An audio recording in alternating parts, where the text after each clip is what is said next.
Hey Memphis, this is Best in Blue. This show is just like it sounds. We're talking to the best and brightest in the Memphis Police Department. In each episode, we do a deep dive into the various jobs within the department, and more importantly, we do a deep dive into the lives of the very human men and women behind the badge. And now, here's your host, Candace Gray.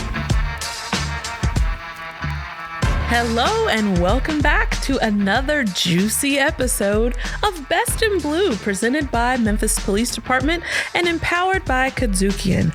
Today, our guests are Assistant Chief Don Crow and Colonel Keith Watson. I almost said Keith Washington, but you're not, because you actually look a little bit like young Jeezy, but we're not going to focus on that. We are going to focus on special ops and all the fun things that come along with that.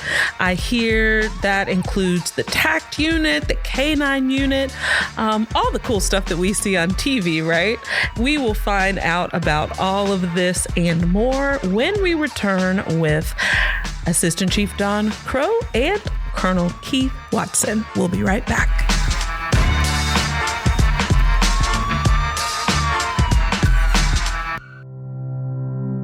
There's a new era in policing. Leading the way is the Memphis Police Department. Be part of the change and join MPD for a career in law enforcement. Protect and serve the people of our city. Protect the peace. Help us make a better and stronger Memphis. Live a life of meaning. Join the Best in Blue. My name is Lieutenant Tina Halfacre. I'm Officer Andrades. My rank is P2P. Officer Christopher Freeman. I am Officer Meeks. I am a P2. My name is Sergeant Lee. Officer Baruga. I'm a patrol officer. I am Officer Shauna Roden, and I've been a Memphis police officer for 3 years, 36 years. 8 months. I've been with the Memphis Police Department for 8 years. 12 years. The people that I come in contact with, I see them either at Walmart, if I go to a gas station and get a snack, whatever it may be, I run into the same people and they remember me. And that's I don't know, it's a comfort for me that someone remembers me and that I've had some type of positive impact on someone. My favorite part is being a police officer is being in the motorcycles unit. I am the first and only female. I love riding motorcycles, and that way you get to meet a lot of people. Memphis is where I'm from, and I love my city. So why wouldn't I serve my city? 안녕하세요. 저 이름은 Sergeant Lee입니다. Join the Best in Blue. Join the Best in Blue. If I can do it, tú también lo puedes hacer. Join the Best in Blue so you can ride along with me. It doesn't matter where you're from. Memphis Police Department is going to give you the opportunity to be here, to get more than a job. They give you opportunity to get a career. For anybody that wants to apply and have a heart for service, go ahead and make the decision. Don't hesitate on it. It'll be the best decision you've ever made, and come join the Best in Blue. Be the change. Join the Best in Blue. Come to the Memphis Police Department Hiring Expo on April 8th from 11 a.m. to 3 p.m. at 170 North Main in downtown Memphis. Welcome back. We are here with Assistant Police Chief Don Crow and Colonel Keith Watson, who is Special Ops. We are so excited to have you here today, guys. Welcome, welcome, welcome. Thank you for having us. Absolutely.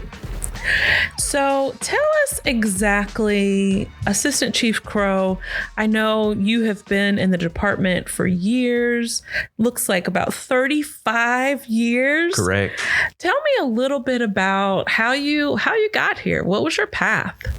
Absolutely. So I knew from a very early age, all I ever wanted to do was be a police officer. Wow. So I made sure my whole life I took the steps necessary to be a police officer. Amazing. And then when I was old enough and ready to take the plunge, I decided or looked at what would be the best city to be a police officer in. Hands down for me, it was Memphis, Tennessee. Wow. So my wife and I packed up, moved from rural Middle Tennessee, and moved to Memphis. Wow, We've to the been big here. city. Absolutely. We've been here ever since. Loved every minute of my career. Amazing. Amazing. And did you go to college before you came to Memphis, or what about that education piece? Yes. So I was fortunate enough to go to college and obtain a bachelor's degree. Okay. Back then the Memphis Police Department required at least 2 years of college to be on the job. Okay. So I went ahead and completed my bachelor's degree and applied and wonderful. Got this position. And the rest is history. It is. Wonderful. And what about you, Colonel Keith Watson? Tell us, are you from Memphis? So good morning. Yes, I am from Memphis. Okay. Orange Mound, Tennessee, to be exact. Oh, wow. Orange Mound, Tennessee. We love it. We love it. But I hear you went to the best high school in Memphis. So yes, I was fortunate to graduate from the White Station High School. Go Spartans. Yes. Wonderful. Good experience. Absolutely. Okay. And then how did you come to be a police officer? So living in Orange Mound, I had my home burglarized when I was a young man. And that hurt. Yeah. And later in life, I joined the U.S. Marine Corps. And I had the opportunity to be assigned to the base MP unit. Okay. And so I just loved the work that was being performed. I like the physical fitness aspect of the job. Sure. And the camaraderie that you had amongst your fellow Marines that were placed on duty with you. Okay. So I got out of the Marines. I came home. I actually applied for the fire department and the police department. Okay. Police department gave me a call first. And off I went. And the rest is history. Yes, ma'am. Police department's always better than the fire department.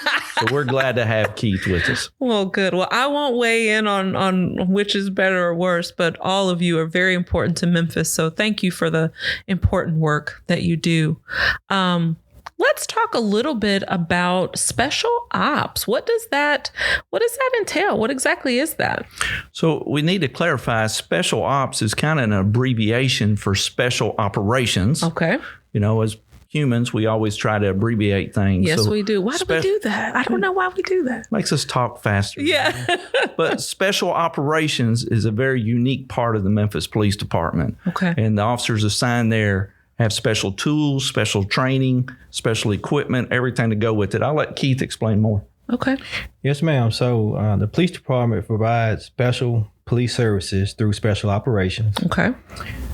These services are not only utilized by the city of Memphis, Memphis Police Department and its citizens, but also our regional law enforcement partners.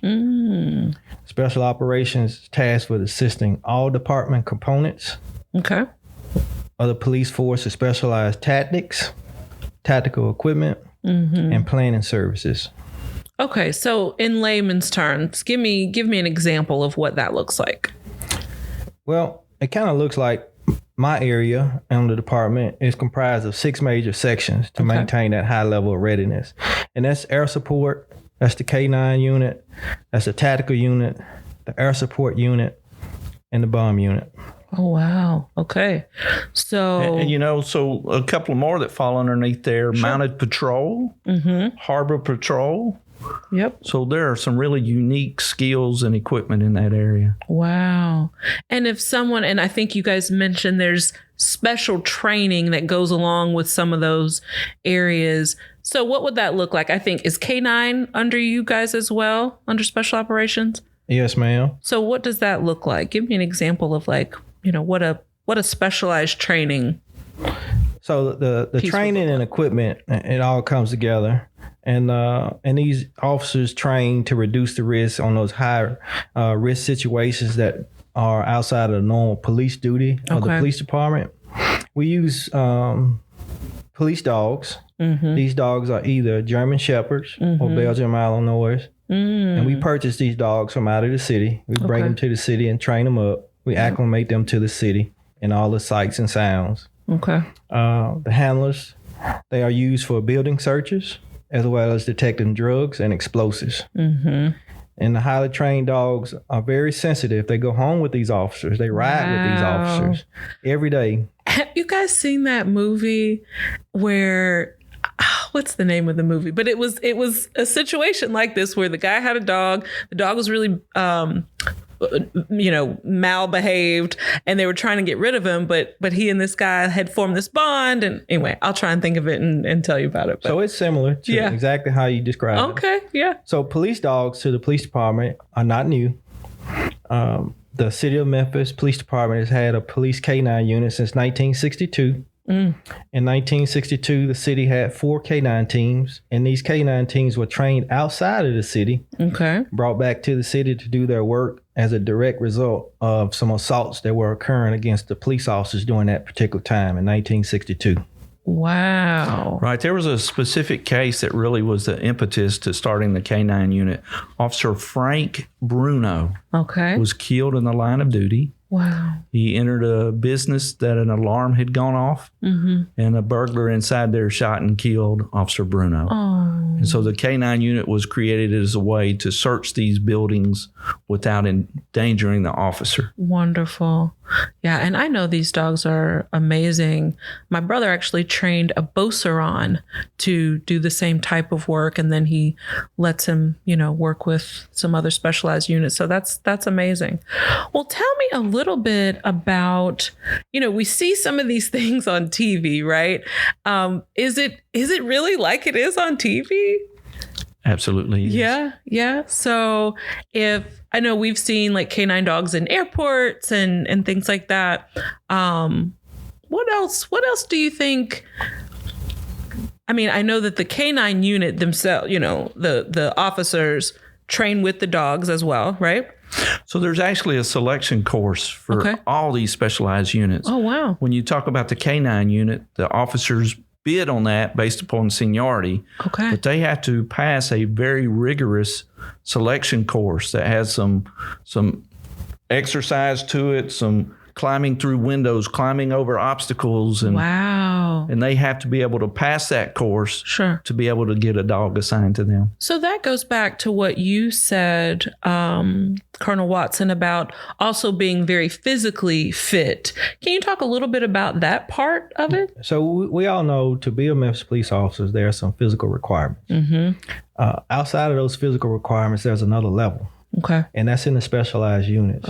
Because there's a lot of agility involved. You're working with a live animal, and the animal is strong. And these dogs are pretty healthy. Not only that, sometimes when you're operating that particular dog in a setting, it may be just you, your dog, and a suspect. Wow. And you have to be able to maintain a posture to be able to quickly apprehend or either assist with effecting the arrest. Wow. We also have a tracking dog used to find lost children, lost adults. So it's not an apprehension dog, but it's simply a tracking dog. Our famous dog is named Anthony. He's been seen at many schools, public events.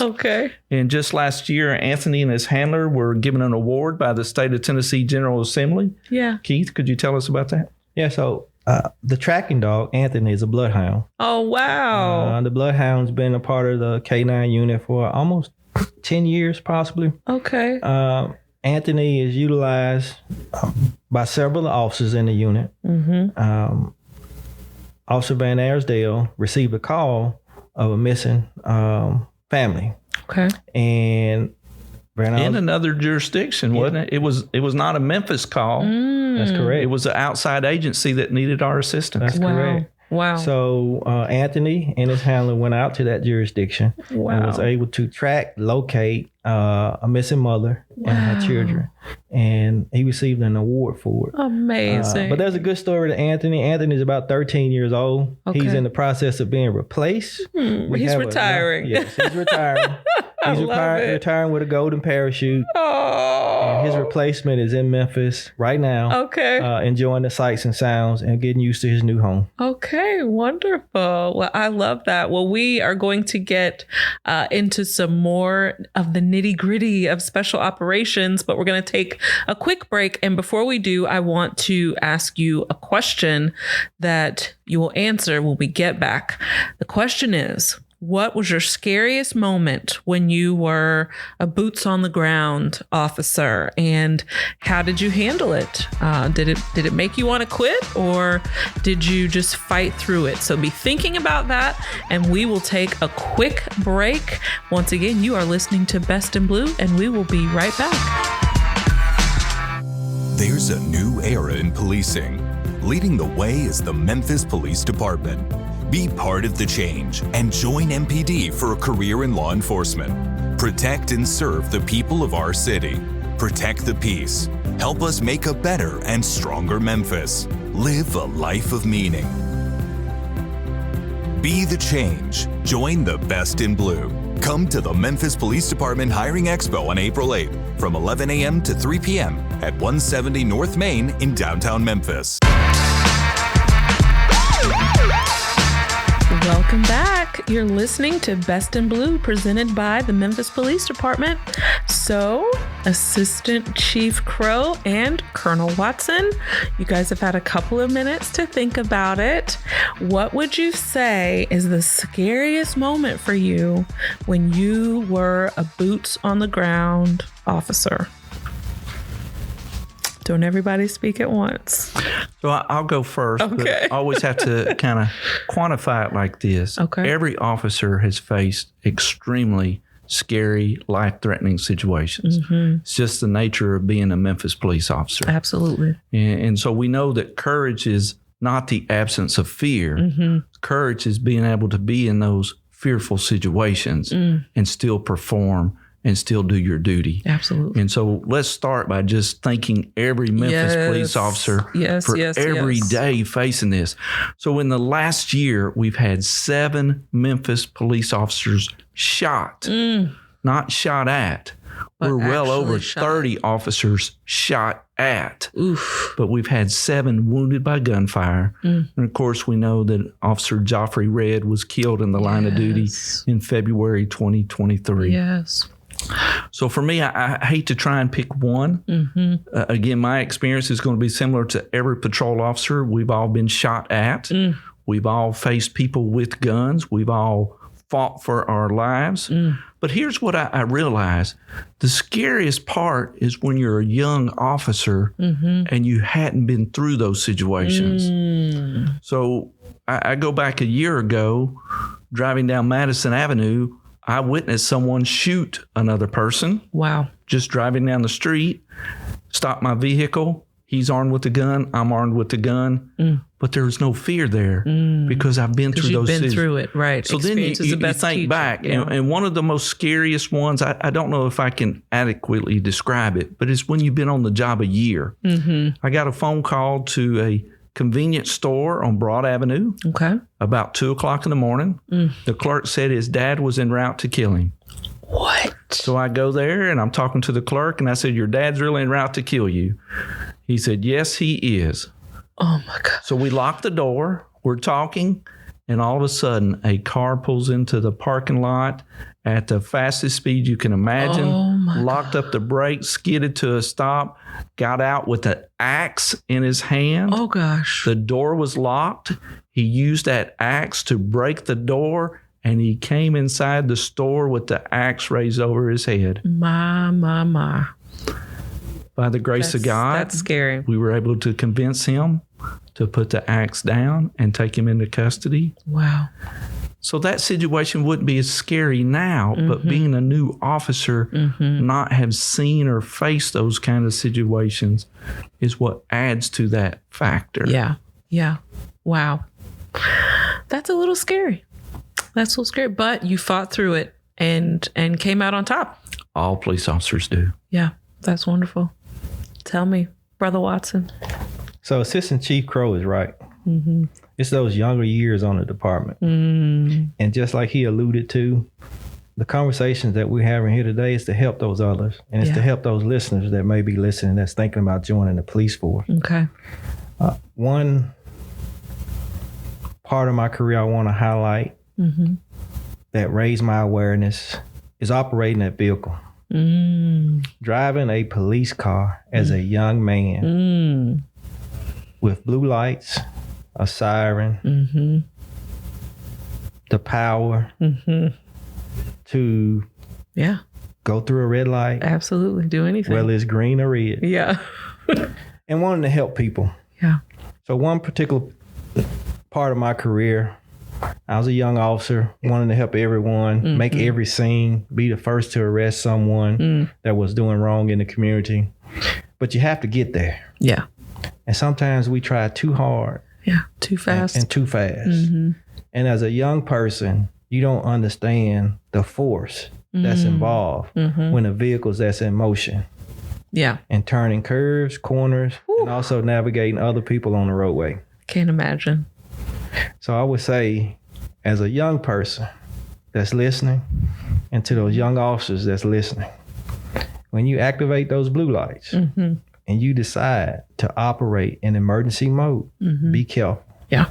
Because one accident, one crash could change the trajectory of your family and any other person that may be involved. Yeah. Yeah. That is a really good point to make, that, you know, as officers of the law, you all have authority and power that comes along with that authority. And, you know, we are here with some of the most decorated officers ever. And so I know that you all know about, you know, not abusing that power. And I think that's something that is really important to note. So that power is not unchecked.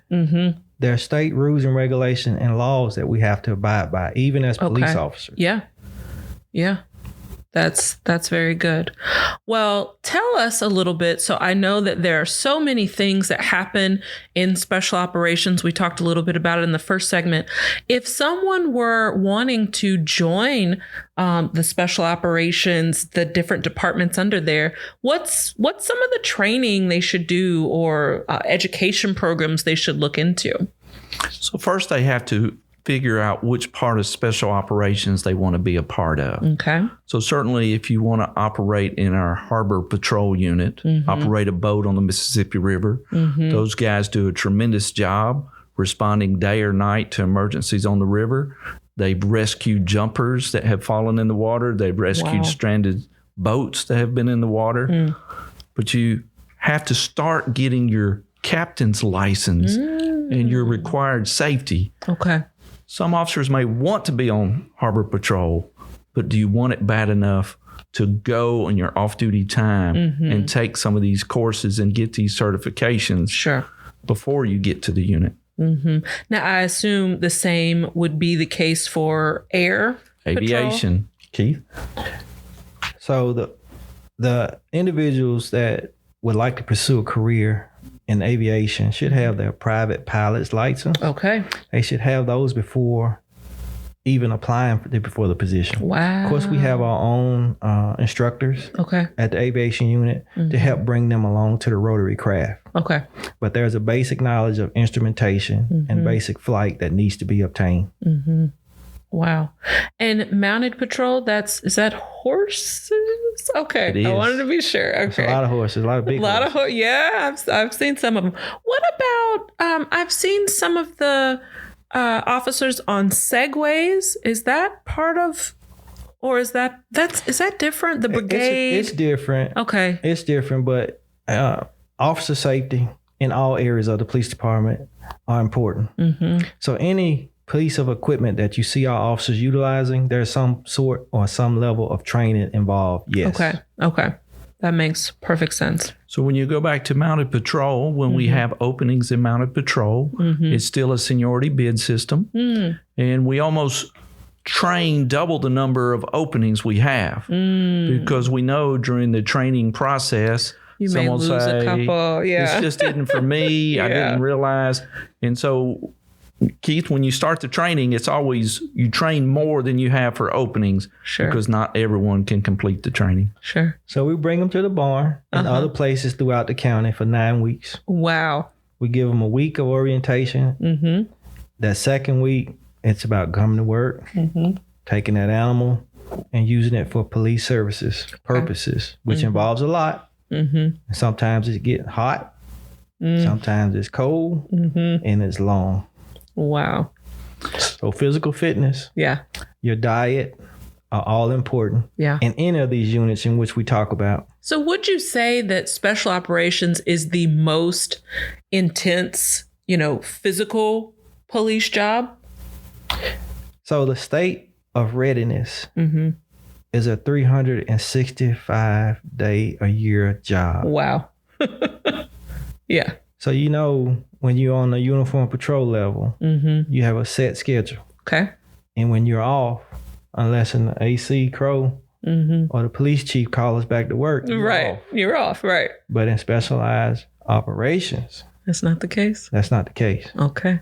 If the city needs you and the police department needs your presence, you got to go. You may receive a phone call. Okay. It'd always be at the worst possible time. Always. We want to make sure the public knows anytime you see the mounted patrol, the police horses, please go up to them. They love for families to take pictures with them, for kids to pet them. Really friendly horses. Yeah. Don't be shy, bashful. When you see the horses out, walk up. Yeah. Get a picture with them. Talk to the officers that are riding the horses. Good to know. Pet the horses. Yeah. And now, is that the same with the canine dogs or no? Can we be friendly with them or? No. Okay. Good to know. You could be friendly with those canines before they actually start their job. Yeah. Yes. Starting their job on the streets of Memphis. Yep. Okay. So that's a unit that I don't want to leave out. Okay. It's my most youngest group of guys and ladies that we have. Okay. And that's the tactical team that we have. Okay. Tell us about it. Yeah. So that team, it's about 16 individuals that respond to various emergency situations such as barricades, hostages, rescue attempts, and other high-risk apprehensions. This is serious business. It is. So that's the most physical fit team that I have. Sure. Okay. Tactical unit. Every day is a training day. Wow. We exercise every morning. Wow. We're in the gym. Yeah. And from then we're taking the equipment, checking it, inspecting it, and just being ready for that particular call outside of our normal routine police business. Wow. Amazing. Well, really good example of the TAC unit, and TAC, T-A-C-T, is abbreviation for Tactical Apprehension Containment Team. And so I think in other cities, other jurisdictions, they might call it a SWAT team. Okay. But we use the acronym TAC. TACT. And so if you go back to early 2023, when there was an incident on Highland Street, someone walked into a news studio and started firing shots. Yes. Our uniformed patrol officers, our uniformed patrol lieutenants did an unbelievable job responding to the scene. That suspect had already left, but they believed he was on foot in the area. They started going business to business, checking on the safety of everyone, and they encountered him. He was locked inside of a bathroom of a nearby business. Yes. Uniform Patrol did just unbelievable work, facing fear. Yeah. Right? Yeah, absolutely. But he's contained in the bathroom. What do we do now? Call the TAC unit. Call the TAC unit. Yeah. So Uniform Patrol did their role perfectly, contained it. You call the TAC unit. Also with the TAC unit comes crisis negotiators, and they took over the scene. Keith, that was just an unbelievable outcome. So there was a lot of coordination on the day that the assistant chief is speaking about, and each and every officer on that scene performed well. Wonderful. My hat's off to them. Also within that tactical containment team is the bomb unit. And we have specially trained technicians to handle explosive scenes, whether it's chemical, biological, or radiological. They also conduct protective sweeps at some of our city's most largest events. We see things happening all around the country. Memphis is no exemption. And we just want to do our due diligence to protect our community and keep everyone safe. Well, thank you for the job that both of you do in leading your teams to make Memphis safe. We know we've got some challenges, but I feel safe just knowing you guys are on the job. So thank you again, Assistant Chief Crow and Colonel Keith Watson. Thank you for coming today. We have had such an informative time. I feel like I'm so much smarter now after talking with you guys.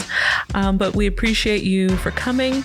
And once again, you are listening to Best in Blue, presented by the Memphis Police Department and empowered by Kadzukian. As always, we appreciate you tuning in to learn more about our police department and the men and women behind the badge. Be sure to like us and follow us across all of our social media platforms and listen to the show wherever you stream podcasts.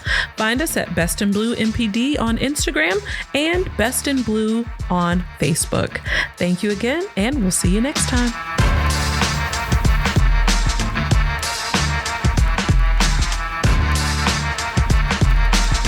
This is Memphis Police Chief CJ Davis encouraging you to join our Best in Blue. Our requirements are achievable, our standards are the highest, and our officers are the finest. Check out opportunities to join our police department at joinmpd.com.